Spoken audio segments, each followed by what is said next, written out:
Halo dulur, selamat datang di Medan United, channel fans MU paling netral. Menang dipuji, kalah dibully. Di video kali ini kita akan membahas beberapa berita terbaru dari Manchester United. Ada update-update baru yang menurutku sangat menarik untuk kita bahas bersama. Langsung aja kita masuk ke berita yang pertama. Di sini melansir dari The Athletics ya teman-teman, ada sebuah bagan yang menjelaskan berapa banyak klub-klub di Premier League ini melakukan perubahan formasi ketika menjalani pertandingan. Nah, ini menarik untuk kita diskusikan bersama ya teman-teman.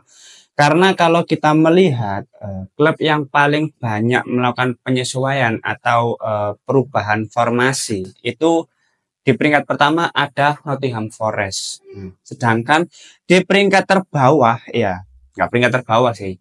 Dari bagan ini yang paling bawah itu ada Manchester United. Yang mana Manchester United ini hanya melakukan satu kali perubahan formasi ketika menjalani pertandingan.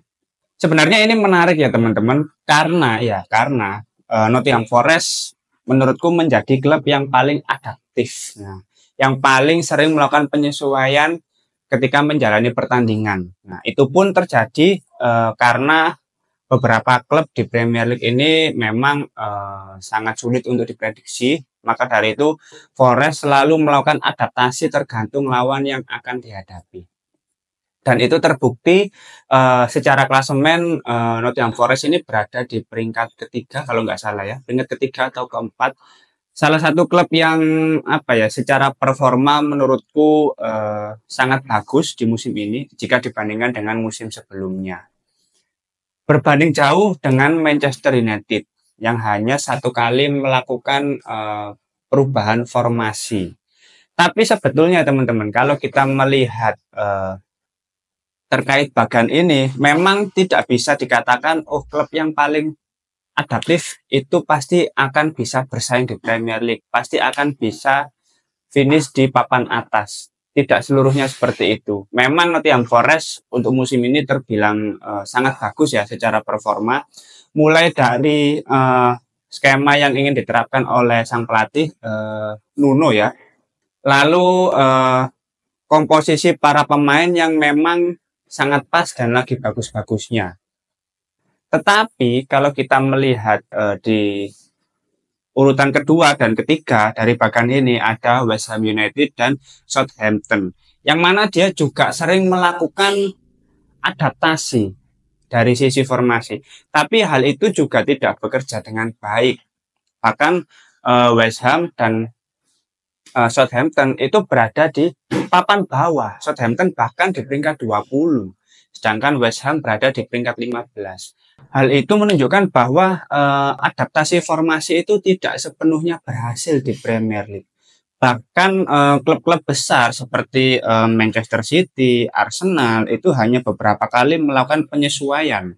Sekitar 6 kali, bahkan Chelsea 5 kali, Manchester City 9 kali. Itu menunjukkan bahwa ya selama kamu punya pakem yang pas, yang benar-benar sesuai, ya adaptasi formasi itu hanya dilakukan di saat-saat genting yang mengharuskan para pelatih ini melakukan pergantian formasi. Sekarang kita membahas dari sisi Manchester United ya. Manchester United di musim ini hanya satu kali melakukan pergantian formasi. Itu terjadi ketika melawan Manchester City ada perubahan formasi ke 5-4-1 kalau nggak salah ya. Tapi di luar hal itu semua, sejak kedatangan Ruben Amorim, ya, Manchester United fix selalu menggunakan skema 3-4-3 atau 3-4-2-1. Sampai saat ini pun yang selalu diterapkan formasi tersebut. Lantas mengapa dengan adanya skema yang sudah pakem ini tidak berjalan beriringan dengan hasil di Liga Inggris di Premier League? Karena Manchester United saat ini masih tetap bertahan di peringkat 13. Bahkan sejak pemecatan Erik ten Hag sampai saat ini Manchester United selalu konsisten di peringkat 13. Ini memang angka yang kalau dibilang keramat sial juga sial gitu loh. Nah, mengapa bisa terjadi hal yang seperti itu? Kalau kita melihat lebih jauh ya teman-teman, mengapa Manchester United jarang melakukan pergantian formasi. Bahkan di era Erik ten Hag pun sebenarnya tidak ada pergantian formasi yang cukup signifikan. Karena di era Erik ten Hag, kalau kita lihat lebih jauh ya, sebenarnya pakemnya kan 4-2-3-1. Tetapi kalau kita melihat Erik ten Hag di awal kedatangannya di musim pertama, itu kan dia tidak langsung menerapkan skemanya. Dia masih lebih penyesuaian terhadap kapasitas dan komposisi pemain yang ada pada saat itu. Makanya di musim pertama Manchester United bisa finish di 3 besar. Dan kalau kita lihat rata-rata di musim pertama Erik ten Hag itu lebih banyak menggunakan skema 4-3-3. Karena ya kapasitas pemainnya memang mampunya seperti itu. Baru di musim 2 mulai menerapkan 4-2-3-1 dan berjalan buruk. Para pemain tidak bisa menyesuaikan skema yang ingin diterapkan oleh Erik ten Hag. Dan banyak cedera di musim kedua Erik ten Hag menjabat sebagai pelatih Manchester United. Lalu di musim ketiga tetap berusaha ingin mempertahankan pakemnya dan akhirnya ketika kalah melawan West Ham dengan skor 2-1 kalau nggak salah, akhirnya Erik ten Hag langsung dipecat dan finish di peringkat ke-13 pada saat itu. Langsung digantikan oleh Ruben Amorim. Sejak awal dia sudah menyampaikan kepada manajemen bahwa dia memiliki ide dan memiliki pakem yang selalu diterapkan oleh Ruben Amorim, yaitu 3-4-3. Berjalan sampai sekarang dan belum menunjukkan hasil dan konsistensi di Premier League. Kalau di Europa League dan FA Cup itu berbeda ya ceritanya ya. Tapi di Premier League masih bertahan di peringkat 13. Dari sini kita bisa melihat bahwa sebetulnya memang skema itu bukan menjadi masalah teman-teman. Perubahan, adaptasi, formasi itu tidak sepenuhnya dibutuhkan. Selama skema yang ingin kamu terapkan itu bisa diterapkan, bisa dijalani dengan baik oleh para pemain. Nah, sedangkan kalau kita melihat kondisi saat ini yang selalu menjadi masalah kan pelatih datang, mendapatkan warisan pemain-pemain dari pelatih sebelumnya. Sedangkan dari gaya permainan, dari kebutuhan skema yang ingin diterapkan tentu pasti berbeda. Yang dialami oleh Ruben Amorim sekarang pun demikian. Nah, tapi yang menjadi pembeda adalah dari awal Ruben Amorim sudah saklek dengan skemanya, sudah saklek dengan formasi 3-4-3 dan baru menjalani 1 kali bursa transfer.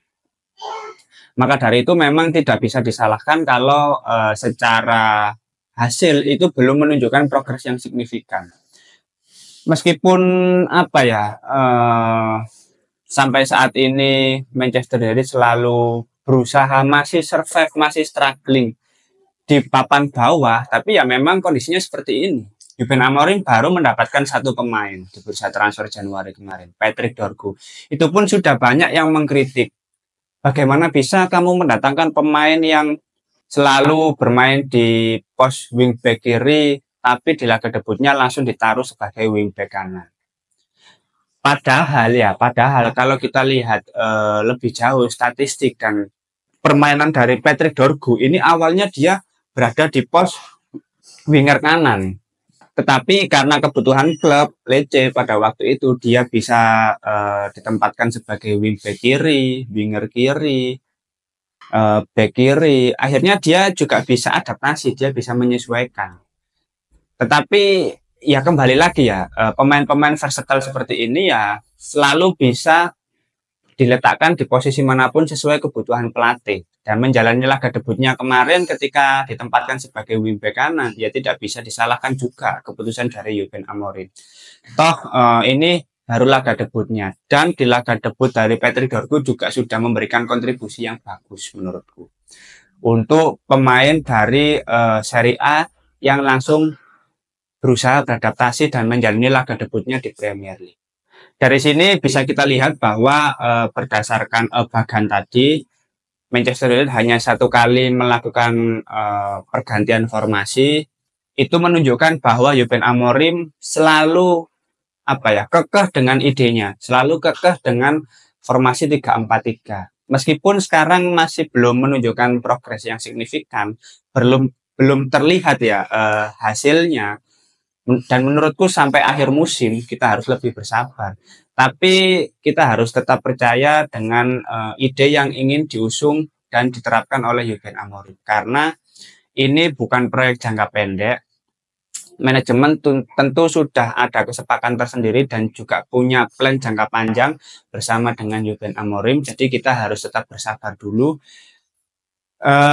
Mungkin di musim berikutnya baru kita akan melihat progres yang lebih terlihat dari Ruben Amorim ketika sudah mendatangkan beberapa pemain baru lainnya. Oke, sekarang kita akan masuk ke berita berikutnya. Manchester United dan Manchester City adalah dua klub yang paling tertarik untuk memboyong gelandang Atalanta Ederson. Menarik ini ya teman-teman, kalau kita melihat performa dari Ederson di Atalanta, ini kan pemain yang masih cukup muda juga, berusia 25 tahun, pemain asal Brazil, dan dia berposisi sebagai gelandang tengah, atau terkadang dia bisa diplot sebagai gelandang bertahan. Kontraknya masih lama, seingatku sampai tahun 2027. Atribut menarik yang dimiliki oleh Ederson ini, dia bagus secara pemposisian. Secara pemposisian dia sangat bagus dan dia juga tipikal gelandang yang bisa menstabilkan lini tengah. Kalau kita kaitkan dengan Manchester United, ya secara value dia berada di angka sekitar 40 jutaan lah harusnya. Berdasarkan kebutuhan Manchester United, memang lini tengah Manchester United sampai saat ini masih belum stabil. Belum ada tandem yang benar-benar cocok untuk Manuel Ugarte. Dan kalau kita lihat Ederson ini sebetulnya bisa menjadi opsi yang bagus untuk Manuel Ugarte. Kalau memang Manchester United serius ingin mendatangkan pemain ini. Karena sampai saat ini memang tandem Ugarte itu Bruno Fernandes, terus Kobbie Mainoo. Ini kan dua pemain yang lebih condong ke depan. Bantu lini serang. Sedangkan di situasi seperti itu Manuel Ugarte hanya seorang diri di lini tengah. Akhirnya apa? Ketika ada counter attack, pasti akan kesulitan untuk mengcover area yang terlalu luas. Dan Ederson ini tipikal pemain yang lebih banyak bermain di lini tengah, menstabilkan lini tengah, bahkan dia pernah diplot sebagai gelandang bertahan, dan ini harusnya bisa menjadi opsi yang bagus untuk tandem Manuel Ugarte kalau memang benar-benar didatangkan ke Manchester United. Karena kalau kita lihat kadang repot juga teman-teman ya, berusaha mendatangkan pemain-pemain asal Brazil, sedangkan kita juga memiliki track record yang kurang bagus dalam mendatangkan pemain-pemain berkebangsaan Brazil. Ya, kita lihat contoh paling dekatnya Antony lah. Dia cukup kesulitan dalam bersaing bersama Manchester United. Menjadi pemain Manchester United itu bukan hal yang mudah, karena tekanannya juga sangat besar. Tapi kembali lagi ya teman-teman, kalau kita melihat Ederson ini, mungkin peluangnya juga masih ada. Tapi kita lihat saja nanti di musim panas, karena tentu anggaran yang dimiliki Manchester United juga tetap terbatas menurutku. Tetap butuh untuk menjual pemain terlebih dahulu kalau ingin mendatangkan pemain yang secara kualitas lebih bagus, lebih matang. Karena sudah banyak ya setlist yang dimiliki oleh manajemen ini yang perlu direalisasikan di musim panas mendatang selain Ederson ini. Oke, kita masuk ke berita yang terakhir. Manchester United dan Aston Villa bersedia menawarkan 70 juta euro untuk Fermin Lopez dan menawarkan untuk melipat gandakan gajinya saat ini di Barcelona. Namun sang pemain tidak berniat untuk meninggalkan klub dalam waktu dekat ini. Gini ya, kalau kita melihat pemain-pemain dari Barcelona, terutama untuk jebolan pemain akademi ya, La Masia ini, sangat sulit peluangnya untuk bisa didatangkan ke Manchester United. Pasalnya pemain-pemain dari akademi ini secara loyalitas itu lebih besar teman-teman ya, untuk tetap bertahan di Barcelona. Kita lihatlah pemain-pemain akademi dari Barcelona itu memang secara kualitas sangat bisa bersaing ya. Bahkan kalau kita bicara Fermin Lopez ini dari 15 pertandingannya sudah dijalani, dia sudah memberikan kontribusi 3 gol dan 2 assist untuk pemain yang berposisi sebagai gelandang tengah. Terkadang juga dia bisa diplot sebagai gelandang serang. Menarik ini, posisinya berbeda dengan Ederson tadi. Dia lebih ofensif menurutku, dan keunggulan dari Fermin Lopez ini, dia memiliki umpan-umpan panjang yang tingkat akurasinya cukup tinggi. Dia bisa menjadi sebagai playmaking ya teman-teman. Akan lebih cocok kalau dia diplot sebagai pengganti Bruno Fernandes untuk masa depan. Tapi ya peluangnya itu apakah bisa didatangkan ke Manchester United, karena usianya juga masih sangat muda ya, 21 tahun. Ini prospek jangka panjang menurutku kalau ingin mendatangkan Fermin Lopez ini. Harusnya pemain-pemain seperti ini tuh bisa cocok dengan skema Ruben Amorim. Jadi dia bisa diplot sebagai pemain nomor 10. Dia akan berada di belakang striker dan bisa lebih leluasa dalam menerapkan skema Ruben Amorim, Fermin Lopez ini. Kalau Ederson ya diplot sebagai tandem Manuel Ugarte. Nah, jadi secara atribut berbeda ya teman-teman, tapi ini bisa menjadi opsi yang menarik. Kita lihat saja nanti di bursa transfer musim panas mendatang sejauh apa Manchester United ini bisa mendatangkan pemain-pemain baru. Bisa mendatangkan pemain-pemain muda yang bisa diproyeksikan untuk jangka panjang. Karena Fermin Lopez ini memang potensinya sangat besar sekali menurutku. Potensinya sangat besar sekali, tapi apakah bisa didatangkan, yaitu permasalahan yang berbeda. Oke, mungkin itu dulu beberapa berita terbaru dari Manchester United. Kalau teman-teman ada opini lain, langsung tulis saja di kolom komentar, kita diskusi santai seperti biasa. Terima kasih sudah menonton video ini, jangan lupa like, komen, dan subscribe. Salam.